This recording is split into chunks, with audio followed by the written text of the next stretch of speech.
Class ഇത് നമ്മൾ ഒരു ചാർട്ട് പഠിക്കുകയാണെന്നുള്ളതാണ്. അവർ purpose of the class is to make sure about the classification of contracts as to its definition and ingredients. ഒരു കോൺട്രാക്റ്റിലുള്ള അതിൻ്റെ ആ ഒരു കോൺട്രാക്റ്റിൻ്റെ ക്ലാസിഫിക്കേഷനും അതിന് ഉൾക്കൊള്ളുന്ന ഘടകങ്ങളെ അനുസരിച്ചിട്ട് നമുക്ക് ഈ കോൺട്രാക്റ്റ് എന്ന് പറയുന്ന പദത്തിനെ സ്പ്ലിറ്റ് ചെയ്യുന്ന കാര്യമാണ് ഇവിടെ നമ്മൾ പഠിക്കുന്നത്. ഇത് ശരിക്കും പരീക്ഷയ്ക്ക് വരുന്നതല്ല, പരീക്ഷയ്ക്ക് വരുന്നൊരു പോർഷനേ അല്ല. But the purpose of this portion that is to make sure that contract act is framed out of such and such factors. ഇന്ന കാര്യങ്ങൾ കൊണ്ടിട്ടാണ് ഒരു കോൺട്രാക്റ്റ് എന്ന് പറയുന്ന സാധനം ഉണ്ടാകുന്നതെന്ന് നിങ്ങൾക്ക് മനസ്സിലാക്കുവാൻ വേണ്ടിയിട്ടുള്ള ഒരു ദൗത്യമാണ്. അതല്ലാതെ ഇത് പരീക്ഷയ്ക്ക് ചോദിക്കുന്നതല്ല. ഈ ചാർട്ട് നിങ്ങൾ ശ്രദ്ധിക്കുക. ഇത് വളരെ സിമ്പിളായ ഒരു കാര്യമാണ്. കാണുമ്പോൾ വളരെ കൺഫ്യൂഷൻ ആണെങ്കിലും ഈ സെക്ഷൻ 2 സബ്സെക്ഷൻ എച്ച് അഥവാ കോൺട്രാക്റ്റ് എന്ന് പറയുന്ന ഒരു പദത്തിൻ്റെ ക്ലാസിഫിക്കേഷനാണ് ഈ കാണുന്ന മുഴുവൻ. ഇത് മുഴുവനും നമ്മൾ പഠിച്ചു കഴിഞ്ഞതാണ്. അപ്പം നിങ്ങൾക്ക് ഇത് വേണമെങ്കിൽ പകർത്തി ഇതുപോലെ എഴുതാവുന്നതാണ്. അത് വച്ചു കഴിഞ്ഞാൽ നിങ്ങൾക്ക് വ്യക്തമായി കാര്യങ്ങൾ മനസ്സിലാകും. അപ്പോൾ നോക്കിയേ, കോൺട്രാക്റ്റിന്റെ നിർവചനം നമ്മൾ പഠിച്ചത് an agreement enforceable by law is contract എന്നാണ്. അപ്പോൾ കോൺട്രാക്റ്റിനകത്ത് 2 ഘടകങ്ങളുണ്ട്, എഗ്രിമെന്റ് എന്നുണ്ട്, എൻഫോഴ്സിബിലിറ്റി എന്നുണ്ട്. അതിനുശേഷം നമ്മൾ പറഞ്ഞു എന്താ agreement. Every promise and every set of promises forming consideration for each other is an agreement. അപ്പോൾ എഗ്രിമെന്റിനകത്ത് 2 എലമെന്റുകളുണ്ട്. എന്താണ് അതൊക്കെ? ഒന്ന് പ്രോമിസ് ആണ്, മറ്റൊന്ന് കൺസിഡറേഷൻ ആണ്. അത് നമ്മൾ എഴുതി. അപ്പൊ പ്രോമിസും കൺസിഡറേഷൻ ചേരുമ്പോഴാണ് എഗ്രിമെന്റ് ഉണ്ടാകുന്നത് നർസം. ഇനി നമ്മൾ അടുത്ത് പറയാം എന്താ promise. When an offer is accepted, it becomes a promise. When an offer is accepted, it becomes a promise. അപ്പൊ ഈ ഭാഗം തീർന്നു. അപ്പൊ നോക്കിയേ, as per section 2 subsection H. അപ്പൊ കോൺട്രാക്റ്റിന്റെ സെക്ഷൻ ഇവിടെ എഴുതിയിട്ടുണ്ട്, section 2 subsection H. Section 2 subsection എച്ചിനെ സ്പ്ലിറ്റ് ചെയ്യുമ്പോൾ നമുക്ക് എന്തൊക്കെ ഘടകങ്ങൾ കിട്ടും? എഗ്രിമെന്റ് എന്നും കിട്ടും, എൻഫോഴ്സിബിലിറ്റി എന്നും കിട്ടും. അതിനകത്ത് എഗ്രിമെന്റ് എത്രയാണ്? സെക്ഷൻ 2 സബ്സെക്ഷൻ ഇ ആണ്. എഗ്രിമെന്റ് എൻഫോഴ്സിബിലിറ്റിയുടെയോ 10 ആണ്. അതാണ് 2 എഴുതിയിരിക്കുന്നത്. ഇത് നിർവചനമാണ് ഈ കാണിക്കുന്നത്. നോക്കൂ, ഇത് രണ്ടും കൂടി ചേർത്ത് വായിച്ച് നിർവചനം കിട്ടില്ലേ? Agreement enforceable by law is contract. കണ്ടോ? ഇനി അതേപോലെ നമ്മൾ പറഞ്ഞു എഗ്രിമെന്റിനെ നമ്മൾ സ്പ്ലിറ്റ് ചെയ്യുമ്പോൾ 2 ആസ്പെക്റ്റുകളാണ് കിട്ടുക. അതും നിർവചനത്തിലുള്ളതാണ്, നമ്മൾ ഉണ്ടാക്കിയെടുത്തതല്ല, നിർവചനത്തിലുള്ളതാണ്. Every promise and every set of promise forming consideration for each other is an agreement. അതിനുശേഷം നമ്മൾ പറഞ്ഞു എന്താ ഇപ്പൊ promise. when an offer is accepted it becomes a promise. അങ്ങനെയാണല്ലോ പറയുന്നത്. അതിനകത്ത് ഓഫറിന്റെ നിർവചനം ഏതാ? സെക്ഷൻ 2 സബ്സെക്ഷൻ എ ആണ്. തൊട്ട് ചേർന്ന് വരേണ്ടതാണ് ആക്സെപ്റ്റൻസ്. ഒരു ഓഫർ എന്ന് പറയുന്നതിന് തൊട്ട് ചേർന്ന് വരേണ്ട ഘടകമാണ് ആക്സെപ്റ്റൻസ്. അതുകൊണ്ട് എ എന്നും ബി എന്നും അതിന്റെ സെക്ഷൻസ് നമ്മൾ പറഞ്ഞു. ഇനി നമ്മൾ പറയേണ്ടത് എൻഫോഴ്സിബിലിറ്റി എന്ന് പറയുന്നത് സെക്ഷൻ 10 നമ്മൾ പറഞ്ഞു. എസെൻഷ്യൽസ് ഓഫ് വാലിഡ് കോൺട്രാക്റ്റിൽ നമ്മൾ പറഞ്ഞ ഈ ഘടകങ്ങളാണ്, 5 പോയിന്റുകളാണ് നമ്മൾ ഇവിടെയും പറയുന്നത്. സെക്ഷൻ 10നെ കുറിച്ച് നമ്മൾ വിശദമായി പഠിച്ച നിർവചനമാണ്. എന്താ സെക്ഷൻ 10ൽ പറഞ്ഞിരിക്കുന്നത്? As per section 10 an agreement is a valid contract if it is with the free consent of the parties competent to contract for a lawful object with a lawful consideration and not hereby expressly declared as void. ഇതാണ് നമ്മൾ പഠിച്ച നിർവചനം. ആ നിർവചനത്തിൽ പറയുന്ന ഘടകങ്ങളെ, ഇൻഗ്രീഡിയൻസിനെ നമ്മൾ split ചെയ്ത് അല്ലെങ്കിൽ തരംതിരിച്ച് ക്രമീകരിച്ച് വെച്ചതാണ് ഈ പട്ടിക. നോക്കല്ലാതെ അതിപ്പോ എന്താ, നമ്മളിവിടെ ആ ഫ്രീ കൺസെന്റ് എന്നുള്ളത് നമ്മുടെ സൗകര്യാർത്ഥം നമ്മളൊന്ന് അല്പം മാറ്റി ഇപ്പുറത്തെ ഓർഡർ മാറ്റി എന്ന് എഴുതിയേ ഉള്ളൂ. നമ്മൾ പഠിച്ച ആദ്യമേ കപ്പാസിറ്റിയാണ് അഥവാ കോമ്പീറ്റൻസിയാണ്. ഈ കോമ്പീറ്റൻസിയും കപ്പാസിറ്റിയും ഒന്ന് തന്നെ കേട്ടോ. അപ്പൊ കോമ്പീറ്റൻസി നമ്മൾ സെക്ഷൻ എത്രയാ? 11. അപ്പൊ ഇതിന്റെ ചേർത്ത് വരിക 10, 11. മനസ്സിലായി? Every person is said to competent to contract if he is a major according to the law to which he is subject, who is sound and not hereby expressly and not disqualified from contracting according to the law to which he is subject. ഇങ്ങനെയാണ് നമ്മൾ നിർവചനം പറഞ്ഞത്. അപ്പൊ കോമ്പീറ്റൻസിന്റെ നിർവചനമായി. ആ കോമ്പീറ്റൻസിയിൽ പറഞ്ഞിരിക്കുന്ന നിർവചനത്തിൽ എന്തൊക്കെയാ ഉള്ളത്? 1 മേജർ. അപ്പൊ മേജറിന് സെക്ഷൻ 3 ഓഫ് മജോറിറ്റീസ് ആക്ട് 1875 ആണ്. Section 3 of Indian majorities act 1875. അപ്പൊ മേജറിന്റെ നിർവചനം നമ്മൾ പഠിച്ചു. അതിന്റെ rules minus competency to contract എന്ന രീതിയിൽ നമ്മൾ പഠിച്ചു. അതിനുശേഷം അൺസൗണ്ട് പറയണം. A person is said to sound for the purpose of making contract if at the time when he makes it he is capable of understanding it and forming a rational judgment as to its effect upon his interest എന്ന് നമ്മൾ നിർവചനം പഠിച്ചു. അതിന്റെ section 12 ആയിരുന്നു. ഇനി നമ്മൾ പറയുന്നത് അതിനകത്ത് നമ്മൾ ഏലിയൻ പറഞ്ഞു, ഇൻസ്റ്റോൾമെന്റ് പറഞ്ഞു, and disqualified by an order of the court. ഇത്രയും കാര്യം അവിടെ പഠിച്ചു. ഇനി ഒബ്ജക്റ്റിനെ കുറിച്ച് നമുക്ക് പ്രത്യേകിച്ച് പറയാനൊന്നുമില്ല, അതിന് നിർവചനമൊന്നുമില്ല. നിയമസാധുതയുള്ളതായിരിക്കണം ലക്ഷ്യം, വിശദീകരണമില്ല. അതിനുശേഷം നമ്മൾ കൺസിഡറേഷന്റെ സെക്ഷൻ എത്രയാ? സെക്ഷൻ 2 സബ്സെക്ഷൻ ഡി ആണ്. Section 2 subsection D.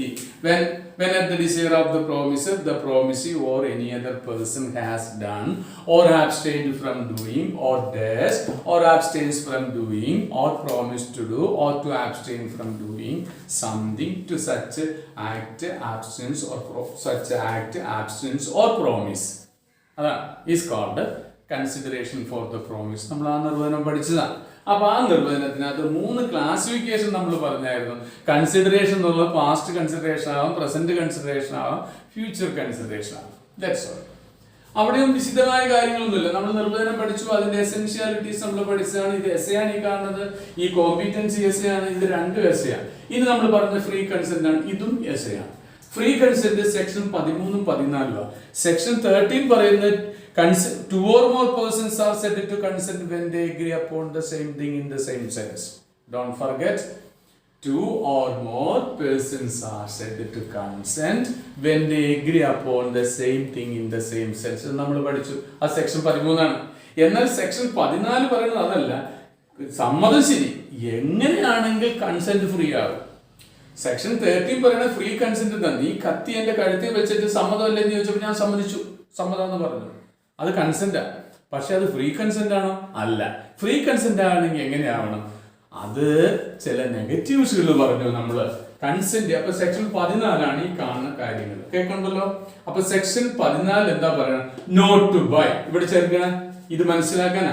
Not by, ഇങ്ങനെയല്ല എങ്കിൽ, താഴെ പറയുന്ന തരത്തിലല്ല എങ്കിൽ സെക്ഷൻ 14 പ്രകാരം കൺസെന്റ് ഫ്രീ ആണ്.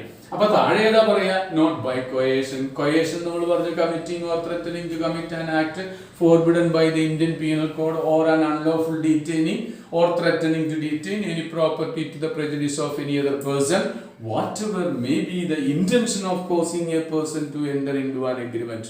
പഠിച്ചതാ സെക്ഷൻ 15. അതിനുശേഷം നമ്മൾ പറയുന്ന undue influence section 16 subsection 1. A contract is said to be induced by undue influence if one of the parties is in a position to dominate the will of the other and he uses that position to obtain an unfair advantage over the other. നമ്മൾ പഠിച്ചു. അതാണ് section 16 subsection. അതിനകത്ത് presumption ഉണ്ട്. Section 16 subsection 2. Father, relation between father and son, doctor and patient, advocate and client, guardian and ward, organise. പിന്നെ അതുപോലെ തന്നെ അവസാനം നമ്മൾ പറഞ്ഞത് ട്രസ്റ്റി ആൻഡ് ബെനിഫിഷ്യറി ഇത്യാദി കാര്യങ്ങളിൽ അണ്ടി ഇൻഫ്ലുവൻസ് നടന്നേക്കാം.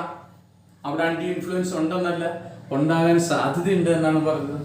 ഫ്രോഡ്, ചതി, വഞ്ചന, സെക്ഷൻ 17. അപ്പൊ അത് നമ്മൾ പറഞ്ഞു. അടുത്തെന്താ?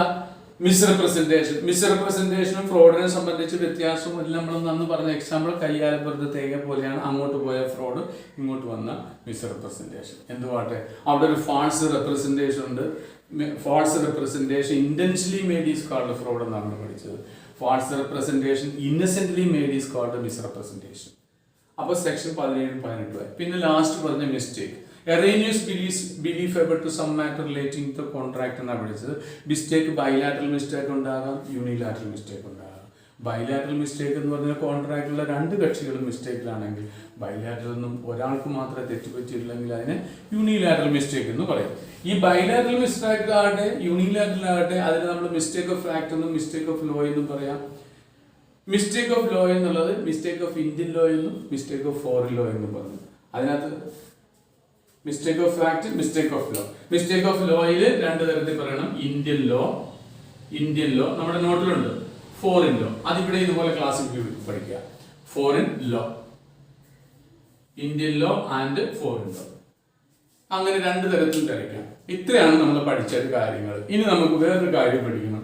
സെക്ഷൻ 2 സബ്സെക്ഷൻ H എന്ന് പറഞ്ഞില്ലേ, നമുക്കൊരു ഫോർമുല, ഒരു മാത്തമാറ്റിക്കൽ ഫോർമുല നമുക്ക് ക്രിയേറ്റ് ചെയ്യാം. എങ്ങനെയാണ്? സെക്ഷൻ 2 സബ്സെക്ഷൻ H എന്ന് പറഞ്ഞാൽ ഒറ്റ വാക്ക് ഏതാ? Contract. Section 2 subsection H means contract എന്നാണ്. ഇത് H ആണ് ഞാൻ എഴുതിയിരിക്കുന്നത്. സെക്ഷൻ 2 സബ്സെക്ഷൻ H സമം 2A, ഇവിടെ നോക്കൂ, 2A ഓഫർ പ്ലസ് 2B കണ്ടോ, പ്ലസ് 2D കൺസിഡറേഷൻ. അപ്പൊ നമ്മൾ ഇത് രണ്ടും കൂടി ചേർത്തിട്ട് അതിനോടൊപ്പം ഇത് ചേർക്കണം. ഓഫറും അക്സെപ്റ്റൻസും ചേരുമ്പോൾ, ഇത് രണ്ടും കൂടി ചേരുമ്പോൾ പ്രോമിസ്. ഈ പ്രോമിസിനോടൊപ്പം കൺസിഡറേഷൻ, അല്ലാണ്ട് ഈ കൺസിഡറേഷൻ ഇതിനോട് ചേർന്നാൽ പോരാ. ഓഫറിനോടൊപ്പം അക്സെപ്റ്റൻസ് ചേരുമ്പോൾ പ്രോമിസ്. അതാണ് A+B = കൊടുത്തിരിക്കുന്നത്. കണ്ടാ, അതിന്റെ കൂട്ടത്തിൽ പ്ലസ് ഇത് രണ്ടും കൂടി ചേർന്നിട്ട് അതിനോടൊപ്പം ഡി എന്ന കൺസിഡറേഷൻ ചേർക്കുമ്പോൾ ഒരു വലിയ സാധനം, ആ സാധനത്തിന്റെ പേരാണ് എഗ്രിമെന്റ്. പ്ലസ് 10 സമം കോൺട്രാക്ട്.